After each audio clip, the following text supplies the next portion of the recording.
بركة وفقد موجع. Ini para ulama termasuk Kiai Imaduddin, Kiai Irsyadah dan yang lainnya, menurut saya itu termasuk ulama-ulama dan ulama Muhammadiyah harus bersatu membahas itu di dalam rangka mencari amarah ini, amaratul ittisal apa itu, tanpa kita condong ke sana condong ke sini, akhirnya dapatnya nggak jujur. Harus jujur. Kalau A B nyambung nggak, sehingga masyarakat ini dapat petunjuk dari pemerintahnya, dari ulamanya, dari kiainya, petunjuk yang benar, yang mustaqim, lurus, siratal mustaqim menuju agama Allah, sehingga mereka bisa bersikap. Itu masalah nasab. Kalau masalah akhlakul karimah, ya kita harus baik kepada siapapun, jangan memandang nasab, ya kan? Ini kan masalahnya kan polemik itu, tuh seperti itu. Udah lagi. Ya ini Gus. Jadi kita kan tahu ada di karya-karya Kiai Hasyim Asy'ari, beliau kan menyebutkan nama Habib itu dengan syahid, sayyid. Yeah. Sedangkan Habib itu kan belum tentu sayyid. Yeah. Nah itu gimana? Nah terus kalau kita itu memutuskan nasab seorang Habib, berarti kita kan bisa dikatakan menentang atau bertentangan dengan Kiai Hasyim Asy'ari. Ada sih sebagian orang yang memutuskan nasab seorang Habib itu, berarti kan bisa jadi dia itu mengatakan bahwa Kiai Hasyim Asy'ari itu kan bohong dalam karya-karyanya. Oh, saya pernah mendengar statement semacam itu. Ya, itu gimana itu? Ya paham saya, cuma sampean kan kurang jelas saja. Jadi begini, maksudnya seperti ini. Ya, jadi Mbah Hasyim Asy'ari di dalam kitabnya sering menyebutkan nama Habib dengan Sayyid, ya kan? Sehingga kita kalau membatalkan nasabnya Habib seolah-olah bertentangan dengan Mbah Hasyim, gitu kan? Ya. Dan seolah-olah mengatakan bahwa Mbah Hasyim Asy'ari itu berarti berbohong, ya. Karena Habib itu ternyata bukan Sayyid, ya kan? Ya. Nah itu Anda salah. Mbah Hasyim Asy'ari menyebutkan di dalam literatur dan kitab-kitab karyanya nama Habib dengan Sayyid itu bukan dalam rangka itsbatun nasab, karena urusannya bukan dengan urusan nasab, tapi urusannya dengan al-ada war riwayah. Al-ada war riwayah, istilah usul hadits. Jadi tujuannya Mbah Hasyim Asy'ari bukan itsbat nasab, tapi apa yang disebut dengan dilalatun ala sihhatin naqli, menunjukkan bahwa Mbah Hasyim Asy'ari itu menunjukkan keabsahan, validitas apa adanya menukil dari kitab. Karena kitab sebelumnya menyebutnya Habib dan Sayyid, ya Mbah Hasyim Asy'ari menyebut Habib dan Sayyid, bukan berarti itsbat nasab. Karena apa? Karena mungkin kitab yang dinukil oleh Mbah Hasyim Asy'ari adalah dia berasumsi bahwa Habib itu Sayyid, sehingga kalau seumpama ditulisnya Sayyid dan Habib, kemudian Mbah Hasyim Asy'ari nyebutnya Asy-Syaikh. Assalamualaikum warahmatullahi wabarakatuh. Sahabat Meja Bisa yang dirahmati oleh Allah Subhanahu wa Ta'ala. Pada kesempatan kali ini izinkan saya menyampaikan ada pesan-pesan dari Gus Abbas, yang mana Gus Abbas kedatangan tamu dari Cirebon, yang mana tamu tersebut bertanya tentang masalah nasab Alawi dan masalah tentang husnudzon PPNU mengenai isu ini ya, isu yang berkembang pada saat ini ya teman-teman. Yuk seperti apa ceritanya, langsung saja menuju ke videonya. Let's go. Ada yang kami tanyakan dan menurut kami Panjenengan bisa menjawab pertanyaan-pertanyaan kami. Iya. Yang pertama tentang masalah nasab Alawi, Gus. Nasab Alawi terus. Iya. Ya, apa-apa. Di luaran sana itu masih ramai dibicarakan, Gus, masalah nasab Alawi. Nah, itu menurut panjenengan bagaimana, Gus? Karena di luaran sana itu masih ramai dibicarakan. Nah, apakah masih akan ada ujungnya atau bagaimana? Atau seperti apa, Gus? Sementara menurut sebagian ulama itu menyatakan untuk dihentikan. Nah, itu bagaimana? Betul. Iya, itu bagaimana menurut panjenengan? Bismillahirrahmanirrahim. Alhamdulillah. Wassalatu wassalamu ala sayyidina Rasulillah Muhammadin ibn Abdillah wa ala alihi wa ashabihi wa mawalah. La hawla wa la quwata illa billah. Masalah nasab ba'alwi polemiknya dihentikan. Ya, itu menurut ulama ya, beberapa betul, ulama ya, betul Gus. Ini menurut saya ya. Kalau menurut saya polemik nasab ba'alwi ini tidak akan bisa berhenti. Oh gitu Gus. Sebab apa? Sebab ini sudah jadi gerakan rakyat. Rakyat Indonesia sudah bergerak dan sudah memberikan asumsi, di mana asumsi itu adalah kesimpulannya ini nasab ini harus segera diselesaikan, bukan dihentikan. Karena sampai detik ini belum ada yang mampu menyelesaikan. Karena kasusnya akhirnya melebar. Terjadi ada makam-makam palsu yang berkaitan dengan habaib, ada doktrin-doktrin yang kadang-kadang tidak benar. Jadi menurut saya masalah ini tidak bisa berhenti. Tidak bisa berhenti. Dan tidak akan ada ujungnya. Karena apa? Karena ini masalah dari dulu sudah ada dan masalah ini nggak pernah berhenti. Dari zamannya Imam Fakhruddin Ar-Razi, saya sering kali mengucapkan itu. Dari abad ke-8, abad ke-9,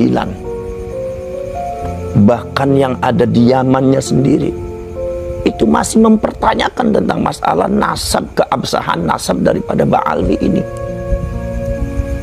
Bayangkan ulama-ulama zaman dahulu yang telah memberikan satu statement yang tajam tentang masalah nasab Ba'alwi. Bahkan ada sebagian ulama yang kontemporer, yang seorang syarif, seorang Sayyid Al-Hasani, sampai dia menuliskan satu statement yang sangat tajam, ibtalun nasab li ali Ba'alwi, dengan paparan yang sangat tajam secara ilmiah, membatalkan nasab. Tapi kan masalah ini kan terus bergulir. Betul. Terus masih ada tetap kan? Dari dulu sampai sekarang kan masih ada. Betul, masih ada. Apalagi orang-orang yang mengeksploitasi dan mengeksplorasi dengan mengatasnamakan keturunannya Rasulullah atau mengeksploitasi keagungan sebagai zuriyahnya Rasul, itu zaman dulu sudah ada. Sudah ada. Yaitu adalah ada di antaranya kasusnya adalah kasusnya Ubaidillah bin Ahmad Al-Habib yang mirip-mirip dengan Ba'alwi. Walaupun saya tidak mengatakan kalau Ubaidillah bin Ahmad Al-Habib itu adalah Ubaidillah bin Ahmadnya Ba'alwi, tidak. Tetapi kasusnya mirip, di mana Ubaidillah bin Ahmad Al-Habib ini menguasai Mesir dengan Afrika ini dengan mendirikan satu kerajaan Banu Fatimiyah. Ya. Itu 200 tahun dari abad ke-10 sampai abad ke-12. Ya. Dengan mengatasnamakan bahwa dia adalah cucunya Rasulullah, pemegang sorga, pemegang syafaat, pemegang neraka. Mendoktrin masyarakat Mesir dan Afrika 200 tahun loh. Pada akhirnya apa? Pada akhirnya kemudian kenapa sih kok ini diselesaikan? Karena pada waktu itu keturunan-keturunan dari Ubaidillah bin Ahmad Al-Habib ini yang ada di Mesir dan Afrika ini kemudian melakukan tindakan-tindakan yang pada akhirnya tidak sesuai dengan syariat dan jauh dari agama. Ya begitu, doktrin-doktrinasinya nggak ada yang masuk akal. Seolah-olah dia itu lebih berkuasa, lebih hebat daripada malaikat, lebih hebat daripada para nabi dan para rasul, lebih hebat daripada Rasulullah. Sebagian daripada orang-orang mereka muhibbinnya itu menganggap bahwasanya keturunannya Ubaidillah bin Ahmad Al-Habib ini adalah sebagai orang yang kasyaf, yang bisa melihat ars, yang lebih hebat daripada wali, bahkan untung tidak dituhankan saja. Penyelewengan atas nama keagungan zuriyah Rasul itu sudah jauh melampaui batas-batas agama. Sehingga ini akhirnya pada waktu itu akhirnya Ubaidillah bin Ahmad Al-Habib itu keturunannya tuh mengklaim dirinya kebenaran mutlak, yang lain salah. Akhirnya bukan sekedar menyesatkan orang, membunuh, terjadi pembunuhan, pemerkosaan, perebutan istri-istri orang, perampasan harta-harta orang yang tidak bersalah. Dan ini terjadi. Sehingga pada waktu itu masyarakat Mesir dan masyarakat Afrika itu memerlukan satu solusi untuk menyelesaikan, bukan menghentikan. Ini gimana masalahnya? Sebabnya sebagian daripada masyarakat masih menganggap dia itu sebagai orang yang mulia, yang agung, tidak tersentuh oleh hukum.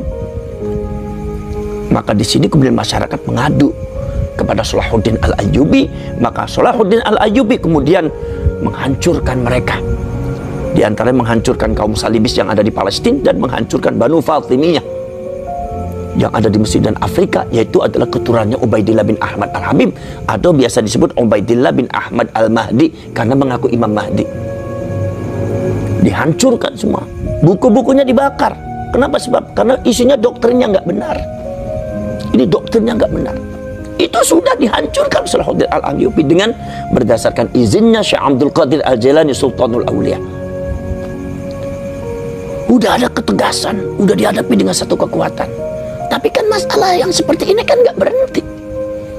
Muncul di antara klan Ba'alwi yang mirip-mirip seperti keturunannya Ubaidillah bin Ahmad Al-Habib, yang mengaku dirinya sebagai anak cucunya Rasulullah, mengagung-agungkan di atas kewajaran. Bahkan juga cerita-cerita yang sifatnya halusinasi juga diceritakan bahwa ada seperti inilah mbahnya dia bisa bertemu dengan Allah sehari 70 kali lah, ada yang bisa memadamkan api neraka jahanam lah. Ini mirip-mirip, doktrinnya juga mirip-mirip. Artinya saya tidak mengatakan kalau Ubaidillah bin Ahmad Al-Habib itu datuknya Ba'alwi, tetapi ini sikap sifatnya mirip dan kasus seperti ini mirip, dan ini terjadi, tidak berhenti, itu tetap terjadi. Bahkan padahal itu sudah, yang namanya kitab-kitabnya sudah dibakar, tapi nggak berhenti tuh masalah ini. Kebatilan ini nggak berhenti. Yang penting kebatilan ini bukan untuk dihentikan. Yang mampu menghentikan kebatilan dan maksiat hanya Allah. Tetapi kita ini memberikan modal kepada masyarakat, memberikan pencerahan kepada masyarakat, kepada rakyat Indonesia, khususnya warga Nahdlatul Ulama, karena yang banyak jadi korban itu orang NU. Orang-orang yang muhibbin kepada Dzurriyyatur Rasul itu kan orang-orang NU, tapi kan jadi korban mereka. Mereka didoktrin dengan doktrin ajaran yang tidak benar. Sebagian daripada oknum-oknum habaib ini kadang-kadang mendoktrin masyarakat nggak benar.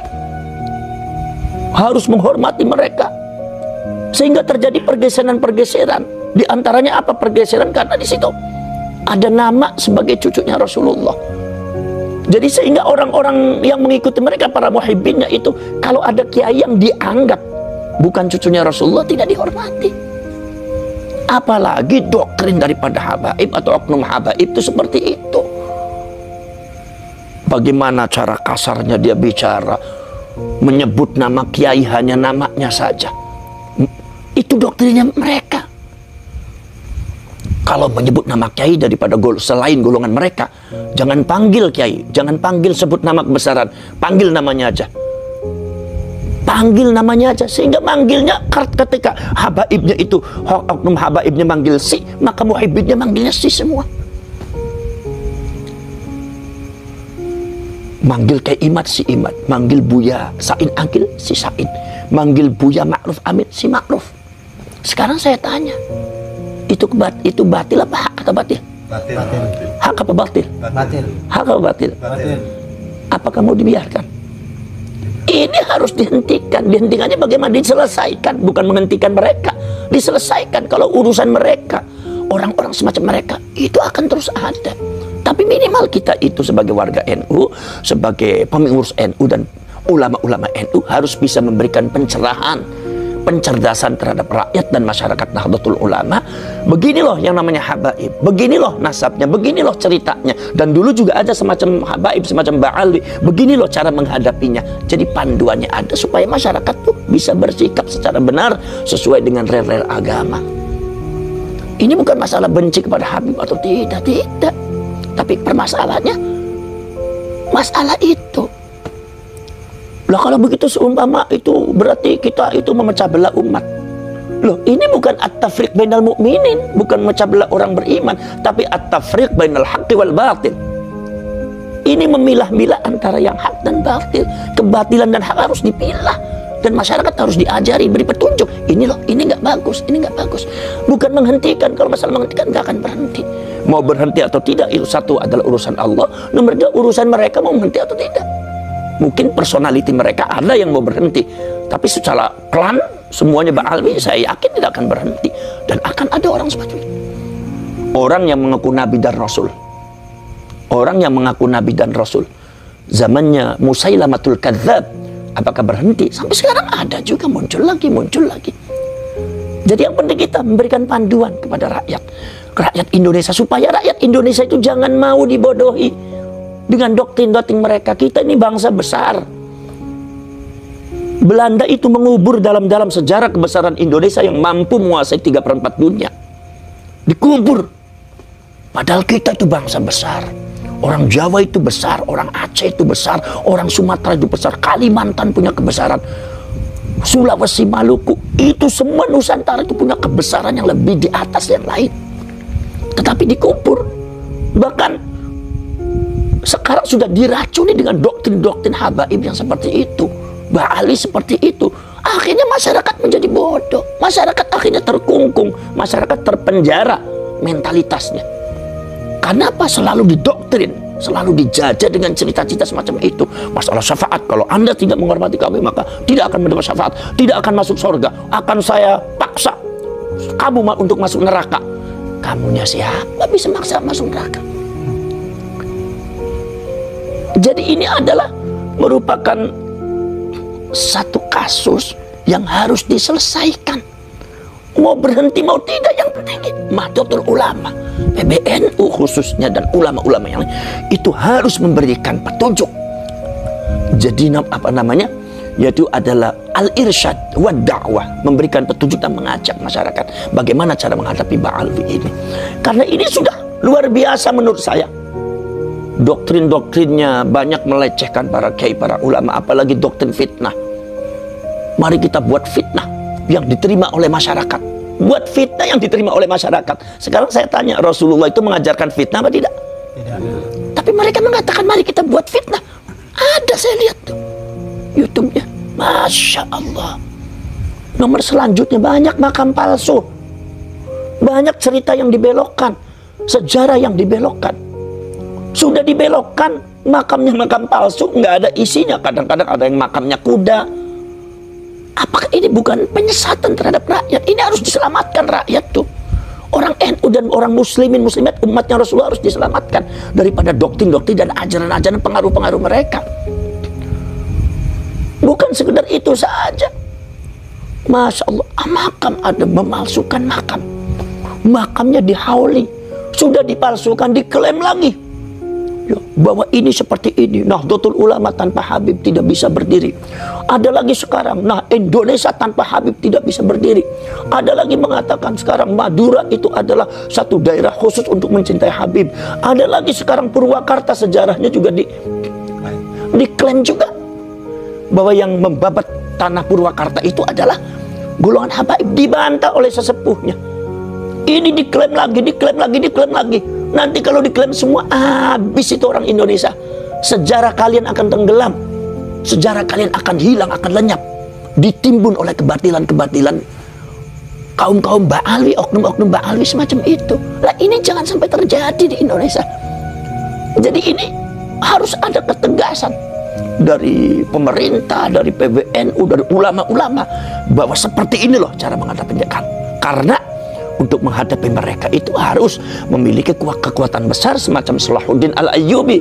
Lah, kita juga harus punya kekuatan untuk bisa menghadapi, menyelesaikan itu semua, memberikan petunjuk kepada masyarakat. Kalau bisa menghentikan, walaupun tidak akan berhenti, tapi kita ikhtiar untuk menghentikan. Jadi tidak akan berhenti menurut Anda? Tidak akan berhenti, tidak akan ada ujungnya, kecuali kita harus menyelesaikan. Walaupun memang sebagian ulama mengatakan untuk diberhentikan. Tidak akan bisa. Siapa ulama yang tidak akan bisa menghentikan itu? Nggak akan bisa. Itu karena apa? Itu sunnatullah di dalam rangka izharul batil, yaitu adalah memunculkan kebatilan di depan kalian semua supaya kalian tahu bahwa ja'al haq wa zaqal batil innal batila kana zahuqa. Nah, jadi seperti itu. Ataupun seumpama mereka dengan adanya polemik dan adanya pembahasan ini marah, ya silakan saja, nggak apa-apa. Wong kita tidak niat menyakiti siapapun. Kita hanya ingin memberikan pencerahan terhadap rakyat. Kenapa sih? Ya kan karena ente sendiri. Karena yang dibuat doktrinnya doktrin ente sendiri. Karena sikap-sikap ente sendiri. Dan ini sudah memiliki satu kekuatan. Mereka sudah merambah ke arah politik. Dan mereka sudah menjelek-jelekan bangsa kita. Sudah menjelekkan lambang-lambang negara kita. Presiden dijelekin. Ada lagi kemudian bendera yang dijelekin. Ada lagi yang lain juga, lagu-lagu dipelesetin, budaya, adat budaya kita, budaya Jawa, budaya Madura, sampai budaya Sunda, sampai budaya-budaya yang ada di Sumatera, di Kalimantan, dijelek-jelekin. Ini masalah yang sudah diselesaikan oleh para ulama, para wali zaman dahulu. Ini sudah bongkar, diacak-acak oleh oknum-oknum Ba'alwi, dan ini harus dihadapi. Ini masalah kebangsaan yang besar. Kalau tidak, hancur bangsa ini. Kalau tidak, rusak rakyat ini. Kalau seandainya kita tidak menyelesaikan, kita hanya menonton kebatilan, berarti kita syaitanun ahros. Berarti kita setan bisu. Sungguh ada kebatilan tapi kita diam. Ataupun mereka marah-marah, ya biarkan saja. Kalau Anda marah berarti Anda seperti Fir'aun. Karena kalau seperti Fir'aun kan berarti otoritas yang dimainkan. Kamu itu muridnya saya. Oh, kamu itu muridnya saya, tidak lebih besar daripada saya. Kamu itu diajari oleh saya. Dan akhirnya ada ancaman-ancaman. Fir'aun kalau begitu. Mohon maaf Gus, memotong pembicaraan Gus. Gus Abbas. Ya. Saya melihat ada mengintrospeksi tentang statement Gus Abbas. Ya. Mengenai masalah nukil. Yaitu nukil yang diceritakan Gus Abbas itu waktu kemarin itu mengenai Nabi Musa dengan Fir'aun. Menurut saya Gus, seharusnya nukil yang dibicarakan tentang Nabi Ibrahim dengan Namrud gitu Gus. Begitu.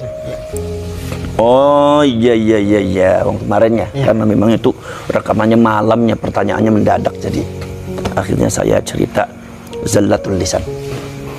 Oh iya, ya kalau masalah kesalahan nukil, saya akui itu salah. Saya akui salah.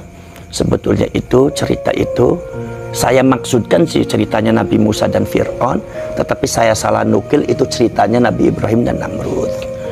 Ya, bagi yang mengoreksi saya, barakallahu fik, mudah-mudahan Allah memberkahi kalian. Dan saya ucapkan banyak terima kasih. Saya sarankan jangan bosan-bosan mengkritik saya. Jangan bosan-bosan, jangan sungkan-sungkan mengkoreksi saya. Karena saya ini bukan malaikat. Dan saya juga tidak mendapatkan wahyu dari Allah. Dan saya tidak maksum. Yang maksum cuma para nabi dan para rasul. Jadi mungkin salah dan bahkan pasti ada salahnya. Maka dari itu tidak usah sungkan-sungkan Anda memberikan koreksi kepada saya. Sebab jangankan setingkat saya, setingkat Imam Ibnu Hajar Al-Asqalani saja bisa keliru. Pada waktu zaman dulu itu Imam Ibnu Hajar kan punya kitab Fathul Bari, Syarah Bukhari. Ya, kemudian dari mazhab Hanafi ada yang membuat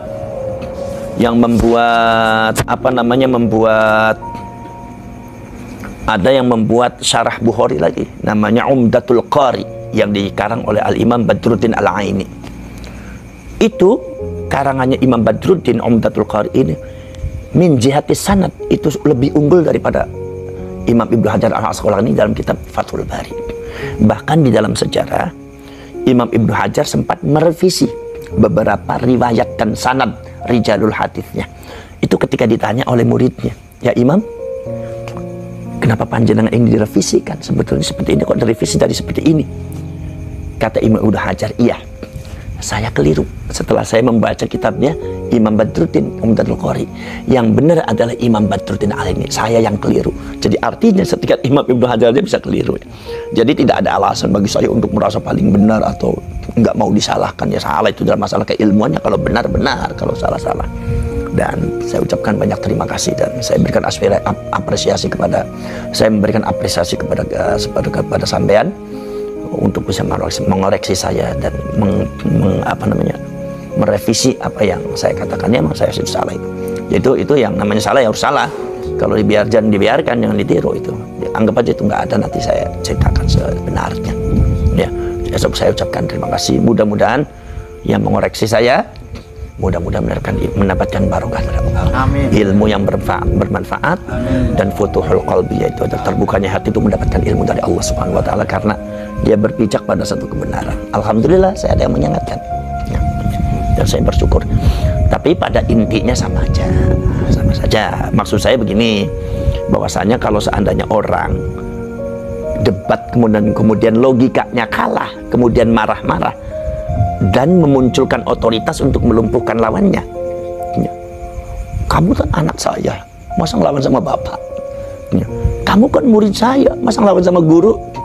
Jadi ketika debat logika kalah tapi otoritas yang dimunculkan, ini mirip-mirip Fir'aun.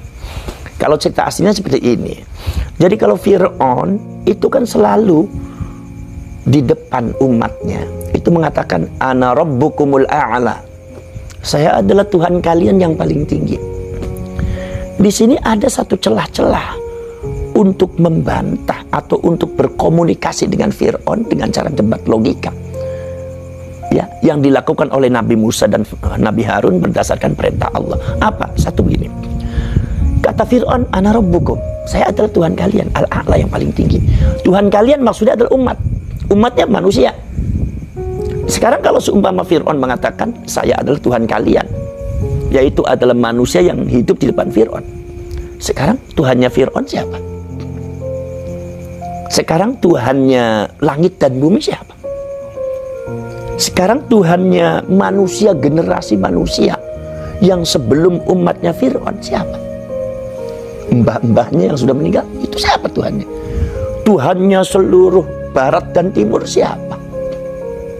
Ya kan? Makanya Allah Subhanahu wa taala membantah dengan mengajari Nabi Musa. Pertama adalah kata Allah Subhanahu wa taala berfirman kepada Nabi Musa, "Ya Musa ya Harun, fa'tiya fir'auna wa qula inna rasulu rabbil alamin." Kamu datang kepada Fir'aun. Kalian datang kepada Fir'aun, kalian berdua itu. Ucapkan bahwa saya adalah Tuhan semesta, saya adalah utusannya Tuhan semesta alam.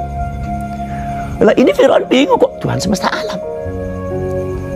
Fir'aun kan membaca ada langit, ada bumi, ada timur, ada barat, ada gunung, ada air, ada lautan, ada hutan, ada petir, ada semuanya, ada binatang. Ini alam semua. Sedangkan Fir'aun itu kan hanya klaimnya ke Tuhan kalian. Berarti ada Tuhan yang lebih besar lagi. Kalau ada Tuhan lebih besar lagi, itu adalah Tuhannya semesta alam. Oh, berarti saya bukan al-a'la, bukan paling tinggi. Ini bantahan secara cerdas yang diajarkan oleh Allah kepada Nabi Musa dan Nabi Harun. Makanya akhirnya Fir'aun bertanya, wa ma rabbul alamin? Kok ada rabbul alamin? Apa itu rabbul alamin? Berarti artinya apa? Fir'aun sendiri sebetulnya tidak mengerti akan filsafat ketuhanan. Jadi Fir'aun itu membanggakan sesuatu terhadap sesuatu yang Fir'aun belum ngerti. Buktinya tanya, wa ma rabbul alamin? Bukan wa man rabbul alamin, bukan wa mar rabbul alamin, tapi wa ma, apa itu? Akhirnya dijawab oleh Nabi Musa berdasarkan tuntunan Allah. Rabbus samawati wal ardi wa ma bainahuma in kuntum muqinin. Ya pangerannya langit dan bumi. Oh, berarti pangerannya langit dan bumi berarti di luar kekuasaan Fir'aun, yaitu Fir'aun adalah hanya menguasai umatnya dia. Diteruskan kata Nabi Musa, Rabbukum wa rabbu abaikumul awwalin. Tuhan kalian, Fir'aun dan kalian juga termasuk umat dan termasuk bapak-bapaknya yang sudah meninggal. Fir'aun kaget. Ini Nabi Musa bisa cerdas ini.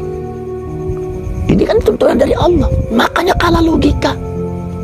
Akhirnya Rabbul masyriqi wal maghribi wa ma bainahuma in kuntum taqilun. Tuhan antara barat dan timur.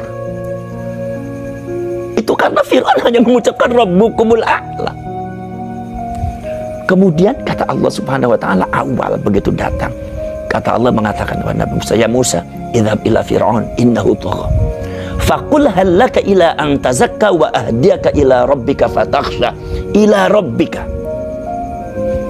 Apakah kamu mau, panjenengan mau wahai Fir'aun, aku berikan petunjuk untuk supaya kamu takut kepada Tuhanmu. Artinya apa?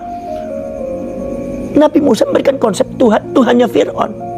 Artinya apa ketika Fir'aun itu mengklaim bahwa saya adalah Tuhan kalian yang lebih tinggi? Lah, Tuhannya kamu siapa? Ada Tuhannya kamu, Allah. Bahkan Tuhan kamu dan Tuhan bapak-bapak kamu. Disinilah Fir'aun kalah logika, debat logika. Akhirnya Fir'aun memainkan otoritasnya, karena dulu kan Nabi Musa pernah diurus sama Fir'aun kan. Fir'aun paling benci kepada anak kecil laki-laki, tapi nyatanya lemah sama Fir'aun kan, karena Siti Asyanya mengatakan udah dianggap anak aja. Makanya akhirnya itu yang dimainkan oleh Fir'aun. Karena kata Fir'aun mengatakan, ya Musa, alam rabbika fina walida walabitha fina min umrika sinin. Bukankah kamu itu sudah diberikan aku kehidupan bersama dengan kami, hidup bareng di rumah, bareng di rumah itu bareng. Bahkan kamu itu sudah saya anggap anak, ya kan? Dan kamu itu bersama kami sudah lama. Kenapa kamu sekarang malah menggugat saya? Masalah ketuhanan saya, termasuk kamu ingin membebaskan Bani Israel. Akhirnya Fir'aun marah. Ini satu otoritas yang dimainkan. Nomor dua adalah ancaman.